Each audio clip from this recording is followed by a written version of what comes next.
Salve, salve, galera! Sejam muito bem-vindos a mais um episódio do DesconstruCast, o podcast feito para quebrar os tabus na medicina.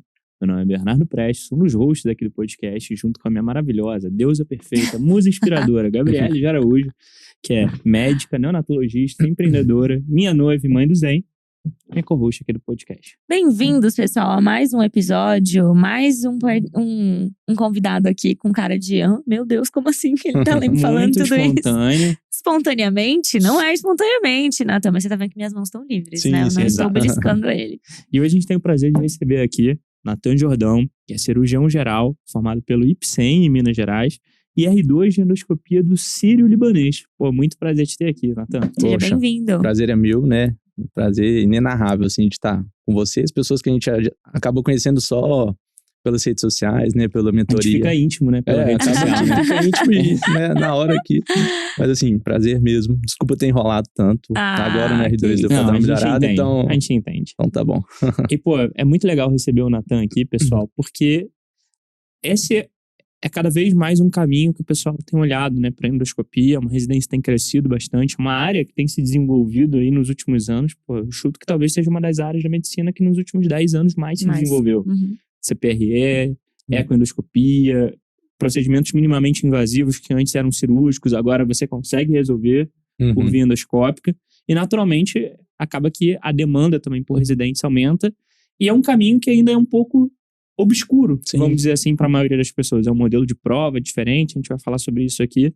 E nada melhor do que ouvir alguém que passou por esse caminho e conseguiu chegar do outro lado. Exatamente. Então vamos começar essa história do começo, né, Nathan? Vamos. Cara, já dá pra ver aí pelo seu sotaque que você é de BH, sim, mineiro, gente boa. Sempre gente boa. Mais ou menos, dá pra ver que é mineiro, mas não dá pra ver que eu não achei que dá pra ver que é de BH, não. Porque em Minas também tem um monte de sotaque diferente, né? Sim, tem as variâncias ali. Mas a gente percebe o jeito mineiro ali de ser. Sim, com certeza, com certeza. E como é que foi, cara? Você fez cirurgia geral primeiro, né? Sim. Queria que você contasse um pouco dessa história, da escolha da cirurgia geral e depois a gente chega na endoscopia. Beleza. Eu sempre quis, eu acho que foi na metade ali da faculdade que eu optei pela cirurgia. Era uma área que eu queria ter mais contato. Eu acho que era uma parte que eu acho que todo cirurgião, né, quando tá na faculdade, fala, poxa, mão na massa, é disso que eu gosto, né? Então acho que foi ali tendo técnica cirúrgica e tudo mais. Opa, cirurgia, vamos lá. Você fez em BH também? Fiz em BH, né? O IPSENG fica em BH. A faculdade também? A faculdade também, 6 anos na faculdade de Ciências Médicas. Ah, legal. Aí eu optei por ficar em BH mesmo. Tem várias opções boas de residência de cirurgia geral, né? Uma delas o IPSENG. Eu prestei prova, sabia? Prestou? De cirurgia geral pro PSU. Acho que eu passava lá no Odilon. Sim, o Odilon é muito bom também. É um serviço bom. Fui até conhecer lá, sabia? Eu fui lá conhecer o Odilon. Eu já fui no Odilon. Comeu pão de queijo, né? Foi na pão de queijaria, porque não dá, né? Ó, tá vendo? Aquela costela desfiada ali. Não, ruim, né? Horrível. Mercado Central. Não, volta nunca mais. Mas então é isso. Então optei pela cirurgia geral. Graças a Deus deu tudo certo. Passei no IPSEM, no lugar que eu queria. E quando eu entrei na cirurgia, eu acho que eu queria... eu gostava muito dessa parte de vídeo. Cirurgia por vídeo, coisa tecnológica. O robô ali ganhando força, né? Principalmente na uro. Aí eu fui e pensei em fazer uro, né? Comecei, poxa, eu gosto de uro, bacana e tal. Só que uma coisa que eu sempre gostei também foi de aparelho digestivo, né? Gostava ali de mexer com a mão literalmente na massa mesmo, mão no cocô e aquilo tem uma confusão e assim, né? Tem gente que gosta, né? Sim, barrigas. Então assim, barrigas no Barrigueiro. geral. Barrigueiro. E ao mesmo tempo que eu gostava disso, eu não queria largar o aparelho digestivo. Eu achava que a anatomia da uro fugia, né? Muito disso e tudo mais. Então eu consegui alinhar 3 coisas, foi até uma coisa que eu falei na entrevista do Sírio. Eles perguntaram pra mim, por que você escolheu endoscopia, né? Eu falei, por conta de 3 motivos. Tudo ensaiado já, né? Já na ponta da língua, né? Aí eu falei assim, olha, primeiro porque mexe com aparelho digestivo. Eu gosto dessa anatomia, não quero deixar de mexer com isso pro resto da minha vida. Segundo, tecnologia, né? Endoscopia é tudo isso, tipo, elevada à 3ª potência. É uma coisa que, igual o Bernardo falou, tem crescido muito, né? Tem crescido cada vez mais. Antes a gente operava algumas coisas que hoje a gente faz por endoscopia, né? E terceiro, que não deixa de ter urgências. Eu gostava dessa parte de ter urgência, de ter coisa... Não, é aquela coisa desafiadora. Eu acho que o cirurgião geral, quando tá começando ali, ele quer ter essa parte também do desafio, de ter o plantão, de ter uma urgência, de resolver lá na hora, vida, né? Então, a endoscopia tem essa parte, né? Corpo estranho, sangramento. Então, esses três motivos, assim, me levaram a fazer a endoscopia. Que bela resposta, hein? Não, mandou bem. Check. Exatamente. É ex-aluno nosso, né? Já vou preparada. Já chega matando a bola no peito. Mas o legal, Latam, eu queria dar uma pausa aqui e que você falasse um pouco mais de, como esse mercado de endoscopia tem avançado. Coisas que, vocês têm resolvido na residência ou acompanhado seu chefe fazendo, que antes eram impensáveis você fazer por endoscopia e hoje você, por exemplo, consegue resolver por lá. Eu gosto muito de falar, no caso, porque assim, a gente tem que saber indicar muito bem, né? Então, assim, tem algumas coisas que o pessoal às vezes acaba super indicando para fazer por endoscopia, que eu não concordo, né? Às vezes, uma bariátrica, né? Tem coisas que a cirurgia vai ser melhor, né? Às vezes um bypass ali bem indicado vai ser melhor para um paciente. Eu acho que a gente tem que... A medicina está muito na questão de individualizar o paciente, o tratamento, né? Então, assim, claro que hoje tem vários procedimentos endoscópicos que substituem cirurgias, mas a gente tem que ver, pera lá, tem indicação? Não tem, né? Às vezes é uma recidiva, então realmente vale a pena fazer endoscopia. Será que é mais indicado Exatamente. fazer Então, assim, a gente vê de tudo, né? Nesse mundo, principalmente na endoscopia, gente super indicando, né? Para poder fazer, às vezes, né? Uma coisa mais rentável financeiramente, e que eu não acho legal, né?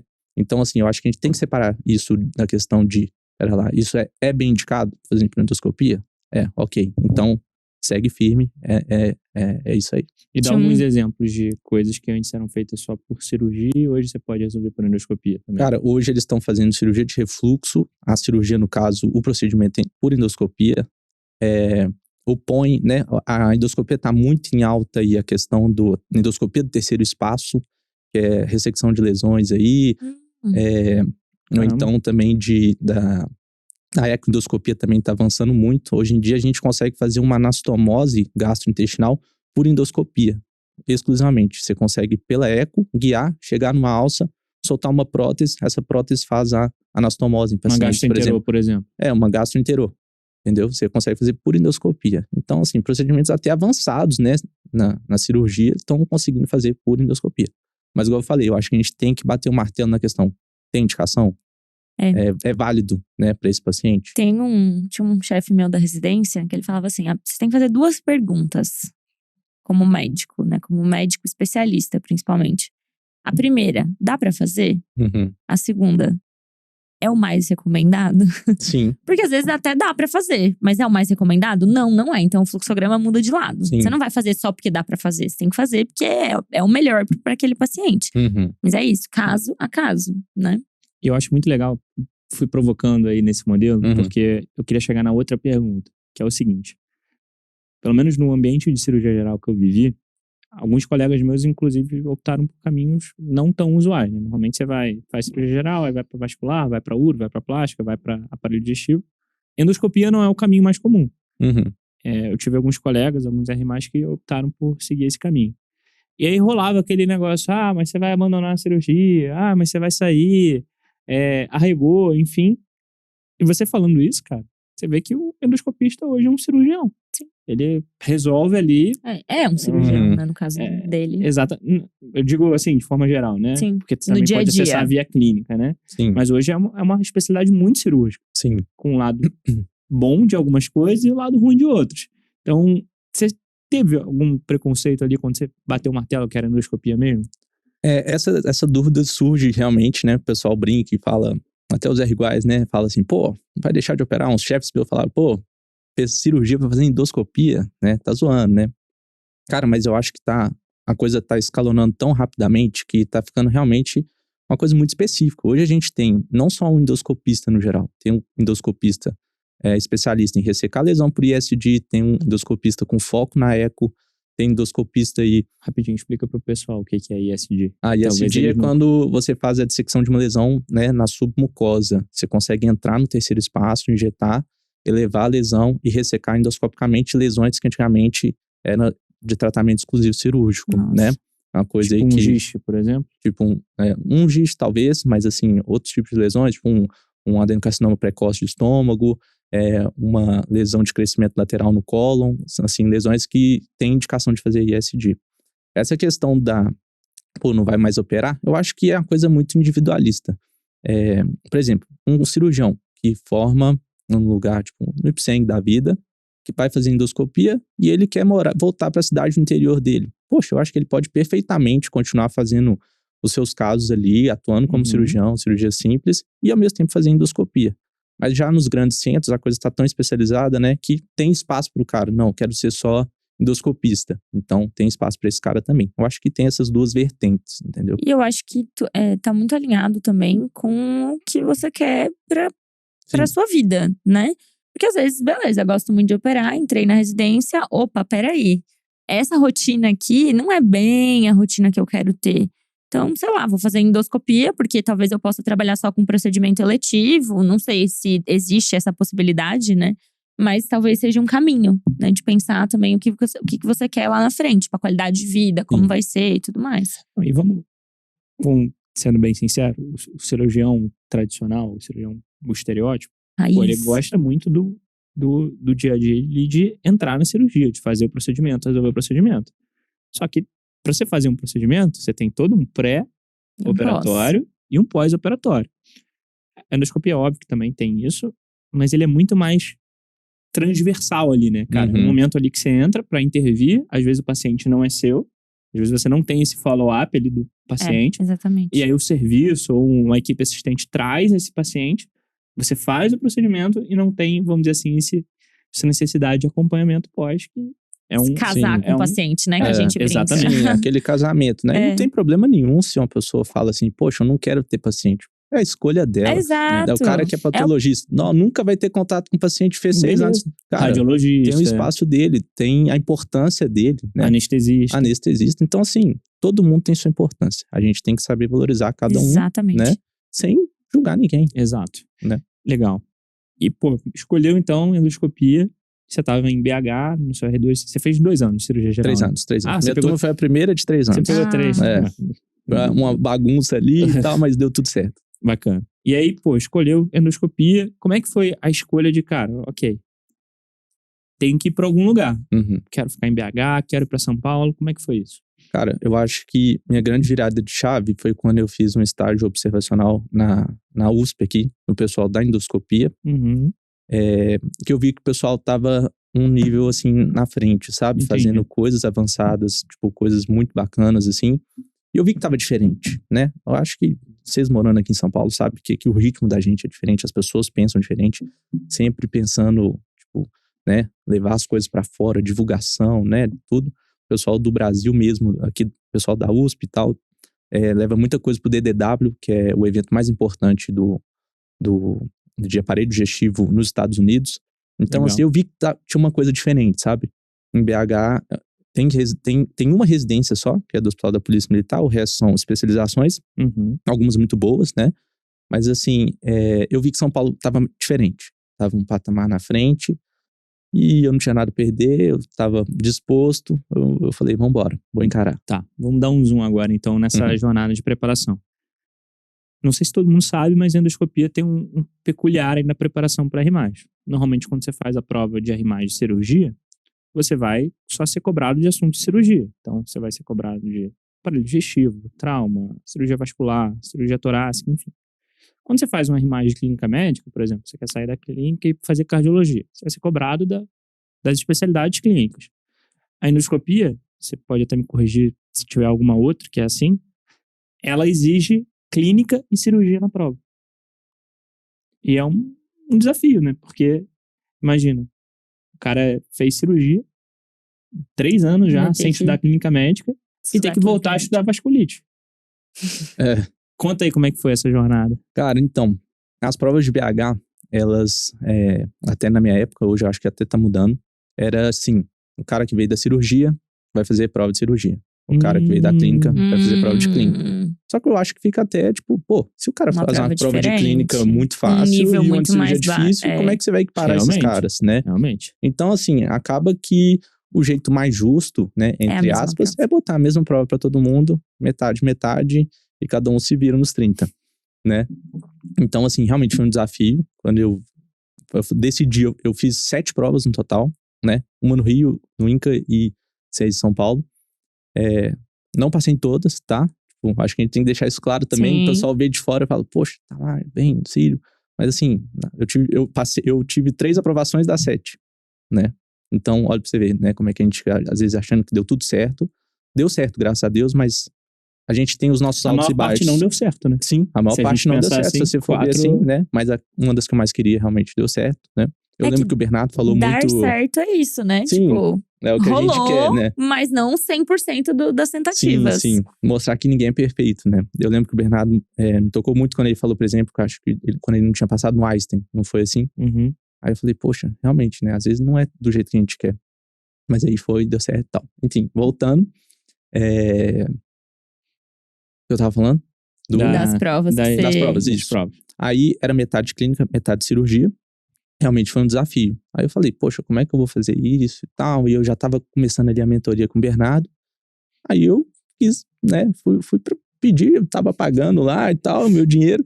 Aí eu falei, poxa, Bernardo, e aí, como é que eu vou fazer? Eu vou fazer uma prova que é metade clínica, metade cirurgia. Levei essa demanda pro Bernardo.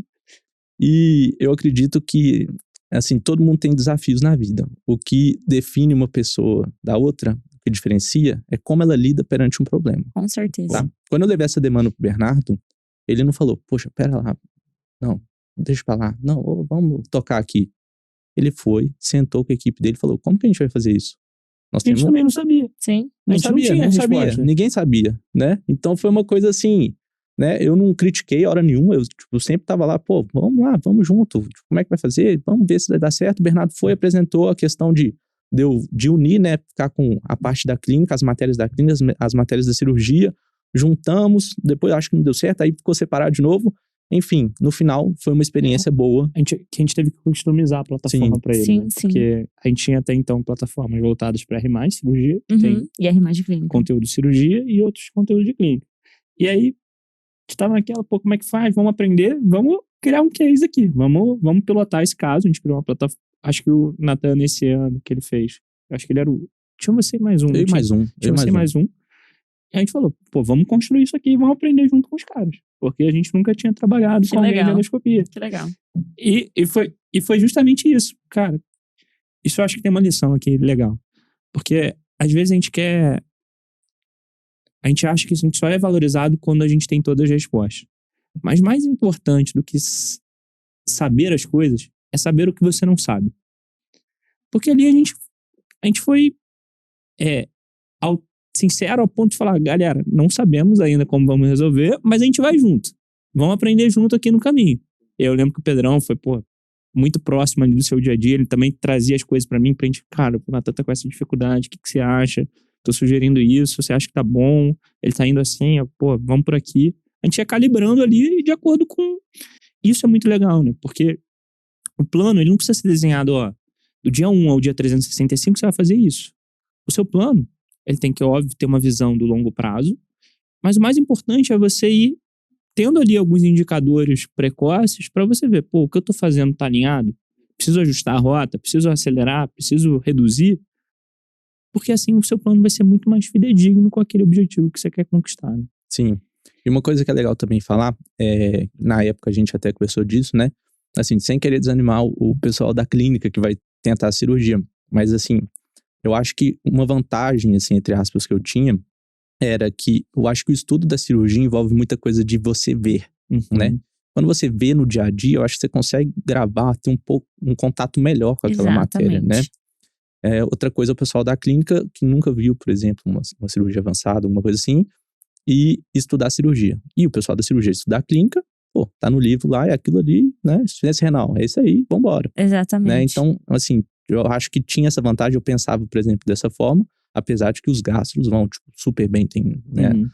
Tem um R igual o gastro, que é, tipo, muito bem, boa de serviço. Então, assim, tinha essa questão também, né? Tipo, o cara que vem da clínica, o cara que vem da cirurgia. Você tem ideia de qual a proporção das pessoas que vêm da clínica e da cirurgia hoje, na endoscopia? Cara, que vem, eu acho que seria um pouco até mais de cirurgia atualmente, tá? Pô, assim, isso que eu ia perguntar, se vocês acham que em algum momento isso vai ser mais uma subespecialidade da cirurgia e não da clínica e da cirurgia, sabe? Sim, vou dar um exemplo. Nós estamos lá no Sírio, são 5 residentes que entram por ano. Dos meus R iguais, tem, tipo, é só uma clínica, por exemplo, né? Caraca. 4 cirurgiões, uma clínica, né? E ela não fica nada atrás, inclusive ao contrário. A Heleninha mete bronca lá nos exames. Dá um abraço pra Heleninha, tá? E é isso, eu acho que assim, tem a questão da tradição da residência. Tem residência, por exemplo, que a tradição é absorver mais o pessoal de cirurgia, tem residência que absorve mais o pessoal clínico, né? Tem essa questão também, até porque aqui em São Paulo tudo tem entrevista e tal. Então eles levam em consideração isso a depender da tradição de cada escola. E aí, beleza. Uma vez que você vai ter que estudar os dois, como é que você fazia pra organizar? Eu já sei um pouco de como era. Gente. Como é que quanto tempo você dedicava pra cirurgia, que era uma coisa que você já era boa? E quanto tempo você dedicava na clínica? Era teoricamente uma vulnerabilidade. Cara, sendo bem sincero, não era meio a meio. Eu não dedicava meu tempo 50%, 50%. O que eu pensava? Cirurgia é meu forte, né? Então eu acho que se eu garantir uma prova de cirurgia super bem feita, tipo, boa ali, uma pontuação tipo, acima de 80%, eu acho que a clínica, se eu fizer ali o básico bem feito também, eu acho que no final eu chego na nota de corte ali. Você pode reparar que as notas de corte da endoscopia são baixas, comparadas com as outras. 65%, 70%. É muito difícil ser bom nos dois. É muito difícil, não tem como. Ainda mais sendo especialista. Então, você não tá falando de um estudante de medicina que acabou de formar e tem que saber um pouco de tudo, Exatamente. Né? Tem aquela dificuldade também da questão de estudar durante a residência, que é um outro papo, né? Você fez um estudo durante o R3 Durante o R3. E é um estudo super específico, né, gente? Super direcionado. Não é simplesmente você estudar, sei lá, trauma. É uma parte muito mais avançada ali daquele conteúdo. E eu acho que o mais difícil ainda é estudar alguma coisa que tá totalmente distante da sua realidade. Total. Sim. Não, e clínico, pelo menos nas provas que eu fiz, o pessoal me pegava leve na clínica. Era clínica pro pessoal que fazia o R3 de clínica. Caraca. Né? Então, assim, tinha questões difíceis e tudo mais. Mas, assim, a questão da repetição de questões, isso aí pra mim foi crucial. Tá? Isso aí é a mudança de chave. Bernardo mostra aqueles gráficos lá, não é pra encher linguiça não, viu, pessoal? Aquilo ali é científico, né? Tem comprovação científica que funciona, né? O cérebro consegue absorver mais se você faz questões repetidas de temas, né? Ali de acordo com a sua necessidade. E pra mim, a mentoria foi essencial nisso, né? Um tema que eu ia pior, colocava uma revisão mais curta. Um tema que eu ia melhor, jogava a revisão lá pra frente. Isso aí, no longo prazo, confia que dá certo. Nossa, muito bom. Muito bom. E, aproveitando aqui, o Nathan já levantou a bola. Vou convidar, caso você queira conhecer o nosso programa de mentoria, seja para R1 ou para R+, ou Revalida, eu vou deixar um link aqui na descrição. E aí, falando dessa parte de questões, cara, isso aí foi um grande aprendizado, né? Porque essa questão da repetição espaçada que você falou, a gente tinha muita dúvida em relação ao intervalo. De, quanto tempo será que é o ideal para um aluno revisar o conteúdo? Porque pensa que isso é uma faca de dois gumes. O ideal é que ele sempre revise mais precocemente. Só que se você colocar tudo precoce, cara, vai acumular muita coisa junto e ele não vai conseguir dar conta. E se você for espaçando muito, talvez você espace demais e ele não consiga retomar aquele assunto em um segundo momento. Então eu lembro que a gente foi fazendo um trabalho aí de calibrando mesmo o algoritmo para que a gente encontrasse ali um ponto que, cara, peraí, a gente já sabe que esse cara vai ter mais ou menos essa evolução de percentual. Isso vai gerar X pontos de contato. Isso aqui cabe dentro da rotina dele, porque as revisões vão se acumular com outras.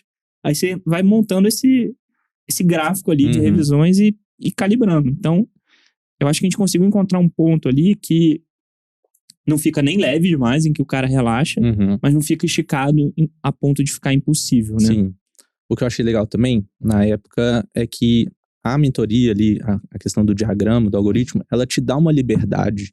Ela não é fechada a ponto de, poxa, eu tenho 3 revisões agendadas para hoje, não consegui fazer, 2, fiz só uma, e acabou aquilo ali, tá preso. Não, eu conseguia jogar para frente, conseguia jogar para trás, conseguia me organizar. Sim. Essa semana aqui eu vou ter uma terça-feira mais livre, então eu botava mais revisões na terça-feira, né? Então ela dá essa flexibilidade para você se ajustar. Lógico que você não vai alterar tanto, mudar de uma semana, né? Mas de um dia para frente, um dia para trás, isso aí ajuda também, né? Na pessoa se organizar. Até porque o estudo quando você tá na residência é diferente do estudo quando você tá no 6º ano. Né? O 6º ano você fica por conta ali. Você fica por conta de olhar roupa de formatura e estudar pra residência. Né? É basicamente isso. Exatamente. Então, assim, quando você tá na residência é outro papo. Você tem uma rotina, que às vezes você fica o dia inteiro no hospital. Sim. Você chega em casa, cansado. Você tá morto, cansado. Não e tem você um fala, ovo na geladeira. Nossa, que vontade de te dar hemato, hein? Nossa, que delícia. vontade. Não, o reumato aqui vai cair bem demais. Não, pera lá. Né? Então, assim, alinhou muito bem o que eu pensava com a mentoria. Então, acho por isso que deu certo, graças a Deus. O mérito é seu, mestre. A gente só dá o caminho, mas quem percorre é sempre o aluno. Uma dúvida que eu te tirar é, pra parte de clínica médica, cara, você assistia a aula ou era só questão? Cara, eu fazia mais questão. Assim, por mais que eu chegava mais cru nas questões, tipo, nossa, não tenho a menor ideia aqui. Os conceitos matadores se repetem. Total. Né? Você sabe disso, conceito matador. Eu aprendi isso com você. Então, assim, quando você pega aquele conceito, a questão pode mudar o corpo todo, mas o conceito matador é aquele. Mas você não sabe tratar aquele paciente chegar ali no seu consultório, não, mas você sabe que se cair agora, ele é isso. No fundo, toda questão que é um conceito. Exato. Sim. Né? E esses conceitos vão se repetindo. Eles têm que mudar a cara, dar uma maquiada, mudar o cabelo, pintar, mas é a mesma coisa. A gente sempre fala isso. No final, a questão ela tem que te dar um insumo para chegar na resposta. E esse insumo são justamente o que te faz conectar com os conceitos matadores. Sim. Porque no final é uma matemática ali. Isso mais isso mais isso vai ser isso na prova. Sim. Talvez na vida real nem seja, não siga essa regra, né? Sim, sim. Mas, pô, o exemplo que a gente dá, vou até puxar aqui pro seu lado, cara, paciente jovem, ó, questão de prova de cirurgia geral de R1. Paciente jovem, libação alcoólica, vômitos repetitivos, evolui com hematêmese. O que você vai pensar? Maurivagem. Na vida pode ser um milhão de coisas, mas na prova vai ser Maurivagem. Enquanto você falava, eu tava aqui tipo, quê? Quem é Maurivagem? Quem é esse? Paciente jovem? Jovem quanto? Quantos meses? 3 meses? Tipo isso. Jovem, 20 anos. Pós-chopado. Mas massa, cara.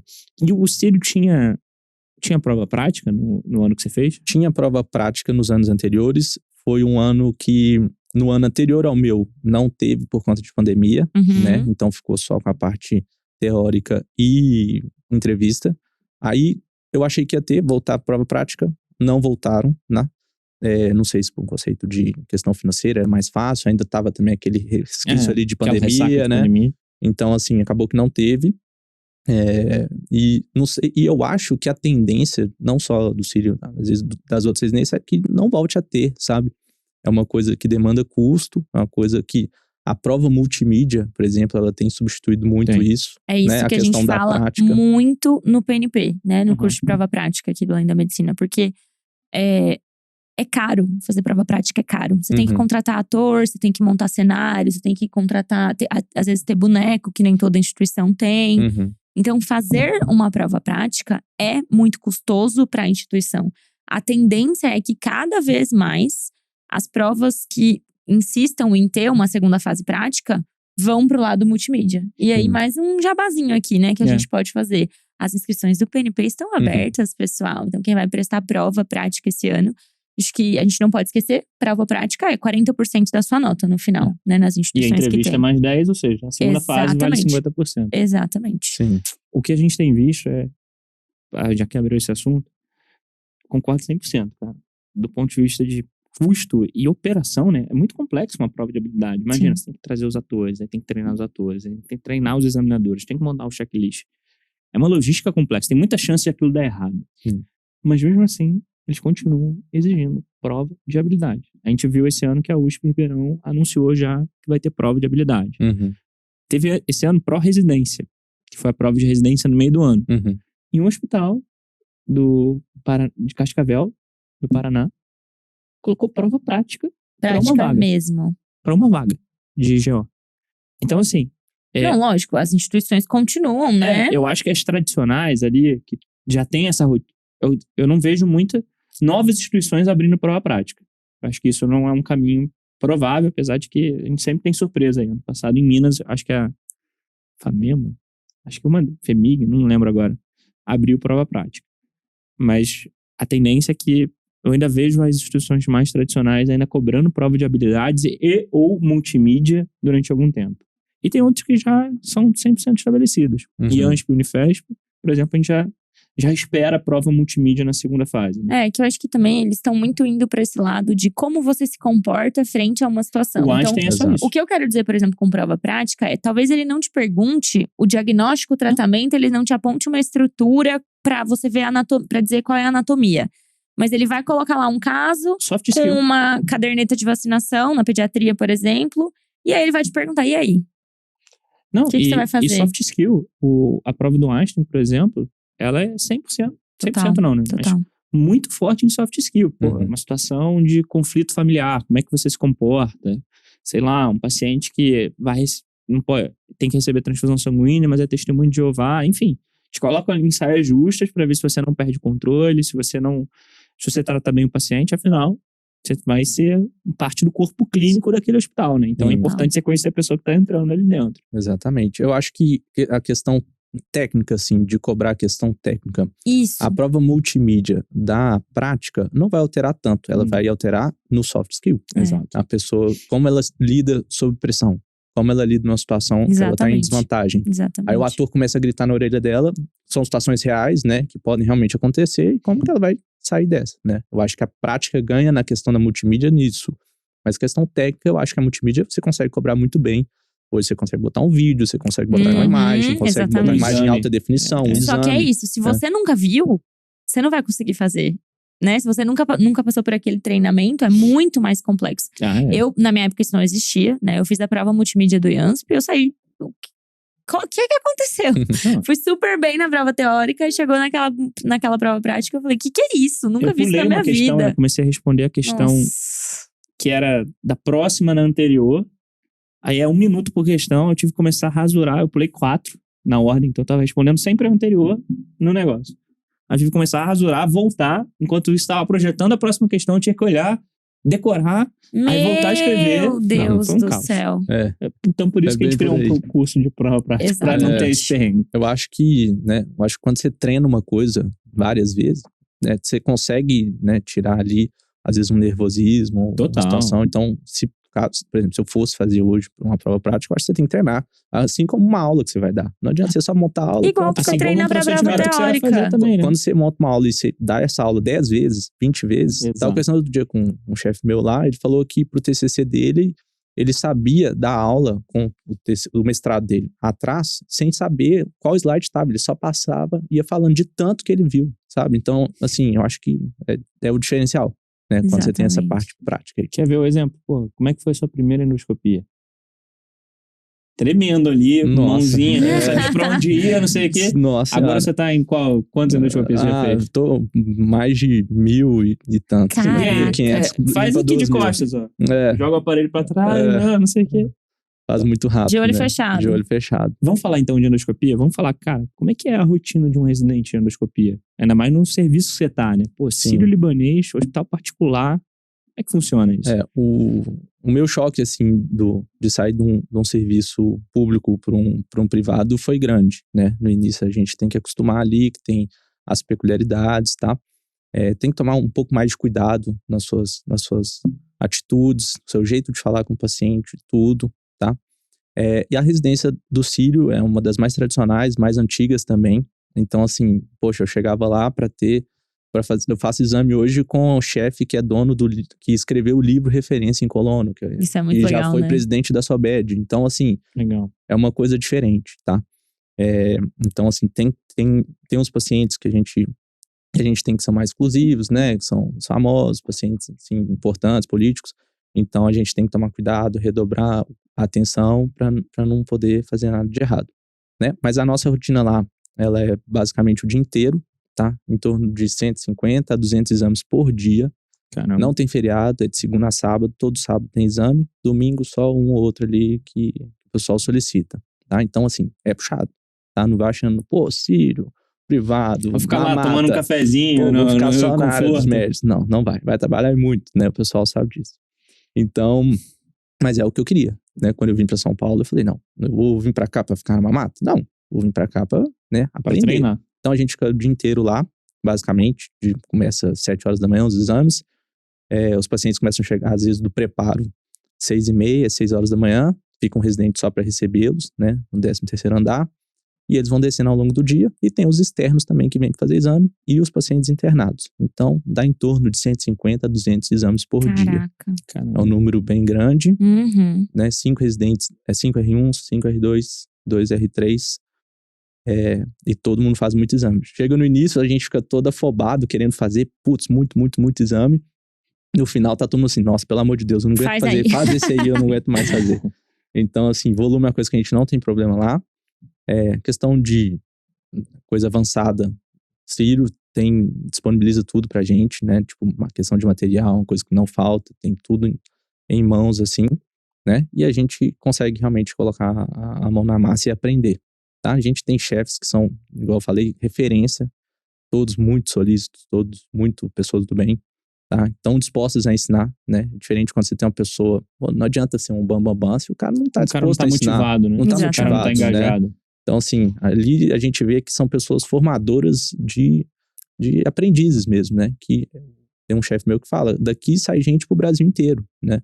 Dos meus R iguais, acho que só uma que é de São Paulo, o resto todo mundo vai e acaba voltando para suas cidades, um outro acaba ficando. Mas assim, então eles pregam muito isso, né? Já que vocês vão fazer aqui, vão representar, né, a nossa instituição, vocês saiam daqui feras, entendeu?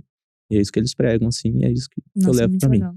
E lá vocês rodam em estágios? Como é que funciona? A gente tem alguns estágios fora do Círio, né? A maioria do tempo é no Círio. A gente roda no Hospital Menino Jesus para endoscopias infantis, o R2.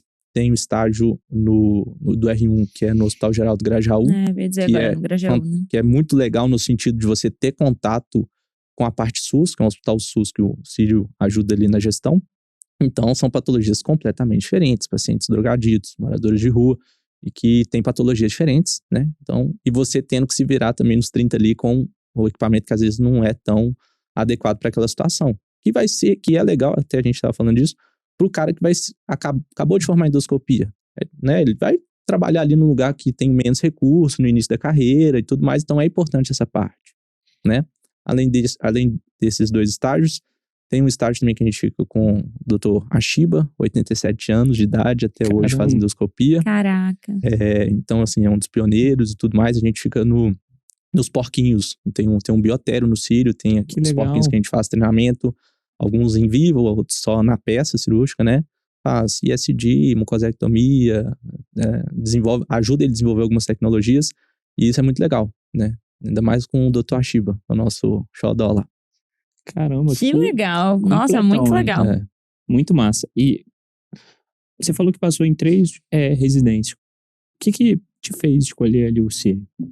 Cara, eu lembro que eu passei no Círio, passei no INCA. Nossa, eu pensei demais, né? Morar no Rio, na praia, aquela coisa. Estamos pensando nisso. Exatamente. E passei também, fiquei em segundo geral no Sul São Paulo. Legal. Aí, só que assim, as que eu mais queria, o Círio estava entre uma delas, então acabou que, até pela conversa que eu tinha com outros residentes, com ex-formados e tudo mais, eu vi que ele era um lugar muito completo, volume não faltava, sobra, e acabou que eu falei, passei no INCA, né, questão de, você pensa, lógico, na sua qualidade de vida, eu sabia que a minha vida em São Paulo ia ser difícil, né, principalmente nesse início, até você adaptar ali, o ritmo das pessoas é diferente, a cabeça do paulistano é diferente. Todo mundo tá sempre correndo, né? Todo mundo sempre correndo, ter orgulho de falar, poxa, eu fiquei 16 horas aqui hoje, né, tipo, trabalhando, assim, é uma coisa diferente, né, eu tive esse choque, mas eu acho que a gente tá novo pra isso, né. Então, assim, é a idade certa de fazer isso. Você tem que correr atrás agora. Você vai fazer depois, de cansado, de velho, com filho e tal. Então, faz sentido, né? Não, muito massa. E como é que... A gente tá falando disso, né? Acho que é uma curiosidade também do pessoal que tá considerando a endoscopia. Você falou da rotina da residência. Mas como que é a rotina depois da residência? Quais são as opções que tem ali um endoscopista formado, pensando ali, seja em São Paulo, seja em outro centro, para ele seguir a carreira ali? Eu acho que o endoscopista ele tem que sair fazendo muito bem o básico ali, bem feito, né? Uma endoscopia colonoterapêutica, sim, tem que estar na ponta da língua, né? Na ponta da mão. E acaba que ele vai primeiro, acho que começa trabalhando ali nos lugares que não são tão concorridos, que sobe uma vaga, tem um plantão aqui num hospital menor, né? Que tem um pouco menos de recurso. Um ou outro, obviamente, acho que pessoas que são diferenciadas, se ela estiver no lugar certo, na hora certa, são contratadas para hospitais maiores, né? Então, assim, mas eu acho que no início todo mundo tem que comer um pouquinho de arroz e feijão ali antes de chegar Uma dúvida que surge também, A remuneração do plantão de endoscopista é diferente de um médico especialista ou alguma coisa assim, por ter tanto procedimento? Cara, a questão do plantão, pelo que eu vejo assim, os plantões, tipo, sem ser em hospital, tipo, um Sírio da vida, um plantão no hospital bom, assim, ele equivale, um plantão de 6 horas de endoscopia equivale a, tipo, 12 horas do generalista. Mais ou menos essa pegada, entendeu? E, mas logicamente... aí é plantão, você tem que ficar lá, não é plantão fazendo uma agenda pré-determinada pelo hospital. Entendi. Ou então, às vezes, um sobreaviso plantão à de noite. exames, assim. Um plantão, uma rotina, uma agenda, né, que a gente fala. Entendi. Uma rotina. Ganha mais ou menos essa proporção, entendeu? Lógico que tem o sobreaviso também, né? O cara fica de sobreaviso à noite. Que aí é a distância mesmo. Aí é a distância mesmo, né? E essa é uma dúvida também da residência, né? Você tava falando que vocês também têm plantão lá no Sírio, né? Tem plantão, tá? Só que, graças a Deus, não é presencial, só sobreaviso, né? Aí, bom motivo para escolher endoscopia. Tô brincando, mas assim, realmente, é uma coisa que a gente tem qualidade de vida. Né? É uma facilidade. A gente consegue aí discutir a questão do se tem a urgência de ter que ir lá fazer o exame ou não, mas acaba que no Sírio, né, acho que por ser o hospital que é, por ser a referência que a gente sempre vai. É muito difícil ter algum chefe que vai negociar isso aí. É uma coisa diferente, né? Tipo, é uma coisa que no meu hospital que eu vim da geral não era assim. Tinha. O paciente tá instável? Não, estabilizou? Então tá, vou fazer amanhã, 7 horas da manhã. Não, no Sírio, chamou, tá chamado, tem que ir. E eu acho isso legal. É uma característica, né? Tava falando com o Bernardo, né? Se você tem um plano de saúde ali bom, você faz questão de pagar mais caro por ele, por que você não pode ter um médico ali, né? O que é certo, né? Como meu pai. Certo. O que é certo é certo. A gente vê, infelizmente, né, no serviço público, muitas vezes aquela barrigada, né? Sim. E às vezes a barrigada não é nem na intenção de barrigar. Às vezes a barrigada é porque o cara tem outros 1000 exames mais urgentes do que aquele que estabilizou pra fazer antes daquele. Então, conseguiu estabilizar? Beleza, não é mais uma urgência pra esse minuto. Às vezes é isso, porque a gente sabe que a demanda também nos hospitais com relação à mão de obra é muito diferente, né? Então, talvez tenha essa coisa. Eu prefiro sempre acreditar no lado no meio do ser humano. Então, às vezes é por isso. Eu tô te fazer uma pergunta aqui que eu acho que eu nunca fiz pra nenhum convidado. Cara, com qual aprovação você comemorou mais? A de R+, ou de R1? Com certeza a de R+. Sem nem dúvida. Essa aí, porque além de ser, né, a nossa escolha final, é a sua escolha da coisa que você provavelmente vai fazer pro resto da sua vida. Eu acho que a questão da mudança, né, de São Paulo, a mudança de mentalidade, a mudança de... Eu fiquei morando 28 anos em BH, tipo, minha vida inteira. Tipo, tenho muitos amigos lá e tal, né? A questão de eu ter mudado pra lá foi uma coisa, assim, foi bem diferente. Então eu comemorei muito. Era uma coisa que eu precisava, assim, uma aprovação pessoal também, sabe? Então, eu perguntei isso porque eu fiquei pensando nisso e eu lembrei que, cara, eu comemorei mais também na aprovação de R+. Eu não sei o que eu comemorei do mais. que na minha aprovação de R1. Eu não sei o que eu comemorei mais. Acho que eu comemorei... Não sei. Não lembro, você lembra? Eu lembro. Eu lembro exatamente no dia que eu recebi a notícia que eu passei no IANSP. Não, mas eu digo, a minha... Eu não conhecia a sua primeira, né? É verdade. Tem esse É difícil você comparar, né? Mas eu lembro também, cara, eu lembro exatamente do dia que eu fui aprovado no R1 e qual foi a minha reação, fiquei super feliz e tal. Mas tinha um ponto também que naquele momento eu ainda tinha dúvida para onde eu ia. Então não sei se isso me contaminou um pouco.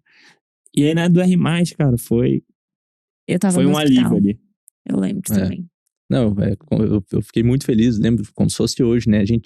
Quando você é aprovado, você olha todo o caminho que você percorreu ali pra trás e você fala, putz, valeu a pena mesmo. Não tem jeito, né? Você pode ter comido pão que o diabo amassou. Quando sai seu nome ali na lista, cara, é uma das melhores sensações do mundo. Sim. Literalmente. É de dever cumprido, né? Sim, dever cumprido, né? Se você é uma pessoa ética, faz tudo certinho, trabalhadora, né? Esforçada, tem princípios, eu particularmente, Deus no coração, eu acredito em Deus. Eu acho que as coisas tendem a dar certo na sua vida. Exatamente. Né? Então, assim, foi muito bom. Foi muito bom, eu lembro que eu conversei com você. O rio corre pro mar, né? Como você falou agora mais cedo. O rio corre pro mar, né? Eu lembro que a gente conversou no telefone. Eu acho que o Bernardo tava mais impressionado do que eu, assim, putz, cara, não é possível. Deu certo mesmo e tal. Foi uma conversa bem massa, assim. Foi bem legal. Que legal. Foi bem massa. E uma coisa, cara, que eu queria que você compartilhasse aqui A gente estava aqui nos bastidores comentando de produção de conteúdos e tudo mais. O Natan é um produtor de conteúdo num canal que hoje é pouco explorado pelos Pela médicos. nossa geração. Pela nossa geração. Acho que não é pouco explorado pelos médicos, é pouco explorado por essa geração aqui que a gente vive. E pela geração Z. Sim, né? Sim, geração pela Z geração também. mais jovem, né? Isso. Que é o LinkedIn. Eu queria que você contasse um pouco mais de, cara, como é que você começou a entrar lá e o que você conseguiu de oportunidade. Cara, foi muito em conversa com amigos, assim. Tem um amigo meu, o Rodrigo. Ele sempre foi um cara muito ativo no LinkedIn. Já passou por vários processos seletivos, assim. Tipo, ele que me ajudou muito, inclusive, na entrevista. Mandar um abraço pra ele, pro Círio. E ele falou, cara, por que você não abre o LinkedIn? Tipo, vai que rola. Eu falei, pô, será? Tipo, uma rede que eu não tinha contato, não conhecia muito bem. Aí eu fui vendo, analisando. Vi que já tinha um gato pingado, outro ali, médico, que já fazia um conteúdo. Comecei a postar, assim, aleatoriamente, um caso, uma coisa, um insight que eu tive. E acabou que, tipo, eu já recebi 2 pessoas me mandaram contato, tipo, com job offers, assim, tipo, lógico, não que eu vá, né, aceitar, mas assim, cara, o pouco que eu fiz já chegou, oportunidades, né, aparecendo. Então, assim, eu acho que é uma coisa legal, eu acho que é uma coisa que vai crescer, tá, com certeza. Nesse quesito aí médico, e que eu acho que tem tudo pra dar certo, porque eu acho também que a questão tudo na vida são ciclos, né? A economia é ciclo, tudo é ciclo. Então a gente tá numa questão de oferta. Verdade. Na veia. Tudo é oferta e demanda, né? Então, com esse tanto de gente formando, eu acho que até o Instagram já tá ficando meio over demais, né? Então, o que eu acho que vai acontecer? Eu acho que a gente vai voltar para um ciclo onde as pessoas vão voltar a indicar o médico pelo boca a boca de novo. Você vê, toda hora alguém manda pro Silvio, né? O Silvio Pova lá. Silvio, me indica aí um cardiologista em Uberlândia. Me indica aí. Cara, eu acho que vai voltar a ter o boca a boca. Porque tanta gente aí se aventurando no Instagram e tantas pessoas, às vezes, né, de coisas duvidosas, que as pessoas vão chegar num ponto, eu acho que já tá chegando nesse ponto, que elas vão ficar, tipo, poxa, será que eu vou confiar mesmo? Porque eu fiquei sabendo que fulano morreu lá quando foi botar um PMMA, um ácido hialurônico. Então, assim, eu acho que vai voltar um pouco pra esse boca a boca. E o LinkedIn, como é uma rede social muito séria, né? É uma rede que você não fica postando uma dancinha, uma coisa assim, uma coisa mais voltada pra seriedade. Eu acho que ela vai alinhar junto com esse pensamento aí. Eu acho que pode abrir portas aí pra esse novo marketing médico. E eu vou te falar uma coisa. Como médica já atuante no consultório, a rede social, ela pode até te ajudar. Ajuda, tem que ter, é importante, a gente sabe. E aí, falando de todas mesmo, né?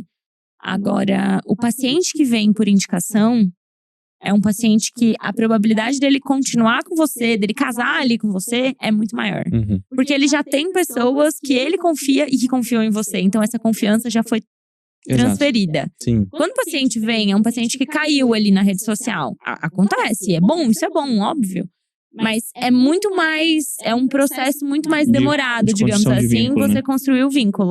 Porque parece que quando o paciente vem indicado, nossa, tem mãe que vem pra mim, que já vem com ela, se ela me conhecesse há anos. Não, porque a fulana fala de você, doutora, já tem há tempo, não, já sei, já. Não, pode fazer, já conheço, sabe? É uma coisa muito diferente. Então eu concordo mesmo com você que essa questão do boca a boca da indicação. E eu acho que ele não vai voltar porque ele nunca saiu, entendeu? Exatamente. É que, ultimamente, o que a gente vê é isso, né? A rede social, ela virou muito uma rede de indicação. Sim, mas qual eu acho que hoje é um comportamento padrão nosso? A gente recebe, antes de procurar um médico… a gente quer ver a cara. Eu não começo do zero, né? Então, o meu primeiro canal de busca não é o Instagram, é indicação. Então, eu peço indicações. Uma vez que eu tive as indicações, aí eu vou lá e vou dar uma olhada no Instagram, no Google, enfim. Normalmente eu olho no Instagram. Aí teve o match da indicação. Teve o match ali do Instagram. O cara parece sério, não sei o que e tudo mais. Aí é o momento de conversão. Então, acho que ainda é importante você estar posicionado em algum local digital, mas achar que só isso ali vai ser uma máquina de geração de paciente. Cara, o que vai ser a máquina de geração de paciente, se você tem esse objetivo, é o seu produto, que é a sua consulta. É a forma como você trata, a sua capacidade de resolver problemas, a sua capacidade de acolher e receber bem o paciente, a sua experiência de consulta, que é muito o que o pessoal fala, inclusive, lá no MCP. Mas, concordo muito, cara. O LinkedIn ainda é uma baita oportunidade para quem quiser e quiser conhecer mais, se posicionar ali dentro e até construir autoridade. Sim, concordo. Eu acho que vai muito disso também. As pessoas estão procurando médicos hoje, às vezes, eu acho que tá ficando muito a questão do individual, né? Assim, por exemplo, dermatologista em estético, hoje você tem 1 milhão de pessoas. E o dermatologista que cuida das perebas? Esse aí tá em falta, se você for pensar, né? Não em falta, mas às vezes você vê menos esse cara. Esse cara tá menos exposto na rede social, né? A pediatra que tem curso de amamentação. Não, mas cadê a pediatra lá que faz a puericultura certinho, com a cadernetinha? Essa aí, né? Minha mãe é pediatra, dá um beijo pra minha mãe. Então, assim, isso aí, eu acho que esses profissionais raízes, assim, né? Que às vezes o pessoal procura e não acha, porque já tá infestado daqueles outros, né? Isso é o que a gente fala pra absolutamente todos os alunos do PDC. Porque tem muito essa coisa, né? Ai, mas fazer consultório de pediatria, já tem muito. Pode até ter muito divulgando na internet. Agora, fazendo direito, fazendo aquela puericultura bem feita, a pediatria raiz, poucos. Porque hoje em dia, e eu acho que isso não é só da pediatria, é da medicina como um todo, a gente tem muita facilidade de encaminhar o paciente. E existem muitos especialistas em tudo. Hoje em dia tem especialista pra tudo. Então assim, não, tem uma criança que tá em introdução alimentar. Pra que eu vou gastar meu tempo orientando? Eu vou encaminhar pra nutricionista? Nutricionista vai nada contra, tem que ter o acompanhamento conjunto. Agora, você tem que fazer o seu papel. É nosso papel orientar. Tá com atraso de desenvolvimento. Neuropediatra. Exato, não. Refluxo, gastropediatra. O acompanhamento multidisciplinar é a melhor coisa para o paciente. Mas a gente tem que fazer a nossa parte. Então, assim, introdução alimentar é importante a criança acompanhar com o nutricionista, lógico. Mas e as orientações iniciais? Quem que faz? É a gente, sempre foi a gente. Então, isso é uma coisa que está se perdendo. Eu acho que está se perdendo em muitas áreas da medicina. E é uma coisa pra gente pensar, né? Não é que a especialidade, não, então pronto, então não vou fazer porque a especialidade acabou. Não, é justamente o oposto. Como é que era antigamente? Hoje eu usei uma frase que os pais até acharam engraçada. Eu falei, eu não sou só pediatra da criança, eu sou pediatra da família inteira. Porque se existe algum problema dentro da casa, vai impactar na criança. E a criança é o meu paciente direto. Então eu não posso cuidar só da criança. Eu tenho que cuidar da família. E isso acontece com várias especialidades, né? Muito bom, muito bom. Natan, a gente tá caminhando aqui pra reta final do episódio. E a gente sempre tem uma tradição aqui no DesconstruCast, que é pedir uma indicação de um livro que você leu e que faz sentido pra nossa audiência ler também. Cara, vou indicar um livro que chama Essencialismo, tá? É do Greg McKeown. Foi um livro que mudou, assim, muito a forma de eu pensar. Ele mostra muito sobre a questão de você parar, pensar e... Peraí, o que é essencial de eu fazer agora? Né? Eu tenho que priorizar as coisas na minha vida. Eu acho que nesse mundo louco que a gente vive hoje com, né, o pessoal vomitando informações em cima de você, toda hora a gente vendo ali, poxa, tem que fazer isso, tem que fazer isso. Não, você não tem que fazer isso. O que você precisa fazer, né? É muito diferente, assim. Eu acho que você saber falar não é uma coisa libertadora na sua vida. Libertador. Né? Quando você aprende isso, é uma coisa libertadora. É tipo, life changing total. Então, assim, o Essencialismo bateu um pouco nessa tecla. Foi um livro indicado pelo meu amigo Pedro Heraldo, mandar um abraço pra ele também. Tô só mandando abraço. E que foi bem legal, assim. Foi uma experiência muito bacana que eu tive. Muito bom. Acho que disciplina é você dizer não para as coisas que estão fora daquilo que você quer, né? Então, dá pro seu caminho. E a gente tem também uma segunda tradição, que é você indicar um convidado ou uma convidada que você quer ver aqui no DesconstruCast. Tá. Eu tinha pensado em um, mas posso mudar? Pode. Tá? Pode. Eu queria... não sei, já veio anestesista aqui? Veio o Renato Lucas. Renato Lucas. Tá, vou pensar aqui então, voltando na oftalmo, então, que é uma pessoa que eu vejo que tá nessa parte de abrindo o primeiro consultório dela. Ela tá com o pessoal do meu primeiro consultório particular, tá? É a Laura Visibelli. Legal. Tá? Ela é namorada de um grande amigo meu também, então, assim, é uma pessoa que a gente já conhece há um tempo. E como ela é oftalmo, né? Eu perguntei pra vocês se não tinha algum oftalmo, acho que vai ser legal pra ela dar um panorama novo. Ela tá nessa questão do consultório particular dela. E eu acho que tem tudo pra agregar aí ao podcast. Show, com certeza. Excelente, mestre. E, pô, a gente sempre pede também no final, cara, primeiro pra agradecer o papo. Foi incrível. Eu acho que é muito difícil a gente encontrar tão bem documentado e tão bem apresentado, a forma como você apresentou a jornada da cirurgia geral até chegar na endoscopia, rotina, os desafios, as escolhas, a preparação. Você conseguiu consolidar aí muito bem todos esses anos aí de vida em alguns minutos aqui dentro. E, pô, onde é que a gente te acompanha nas redes sociais, cara? Seja Instagram, LinkedIn, Pô, vou falar do LinkedIn primeiro. LinkedIn, Nathan Jordão, com Nathan com TH. Eu ainda não posto muita coisa, mas é assim, não pra me seguir, mas eu acho que pra incentivar o pessoal mesmo, tipo, se aventura, né? Tipo, começa a se esforçar, faz um hábito diferente aí todo dia, né? Às vezes pensa numa coisa, um insight e posta, um caso posta. Eu acho que se esforçando aí, dá pra sair coisa legal. Meu Instagram também, quem quiser acompanhar, acabo postando pouco ainda a questão de endoscopia em si, mas eu acho que daqui uns aninhos, quando eu finalizar minha formação, acho que eu vou conseguir expor um pouco mais da minha vida aí profissional. Legal. Legal. E você? @DRA Gabriele de Araújo no Instagram e @pediatra de consultório também. Boa. O meu @Bernardo Preste no Instagram, no TikTok também. @mentoria.residência no Instagram, que você vai acompanhar o conteúdo da nossa mentoria, dos mentores ali, participando no dia a dia nos stories. Estamos no YouTube também, no Mentoria Residência. E aqui no DesconstruCast, @DesconstruCast.podcast, Instagram e YouTube. Novo episódio toda terça-feira. Toda terça de manhã. 7 horas da manhã. Natan, obrigado de novo, né? Obrigada, Natan, foi ótimo. Obrigado que acompanhou a gente. Obrigado por ter ficado aqui com a gente até 56 minutos. E terça que vem tem mais. Valeu, tchau, galera. Tchau, gente. Até a próxima. Beijo.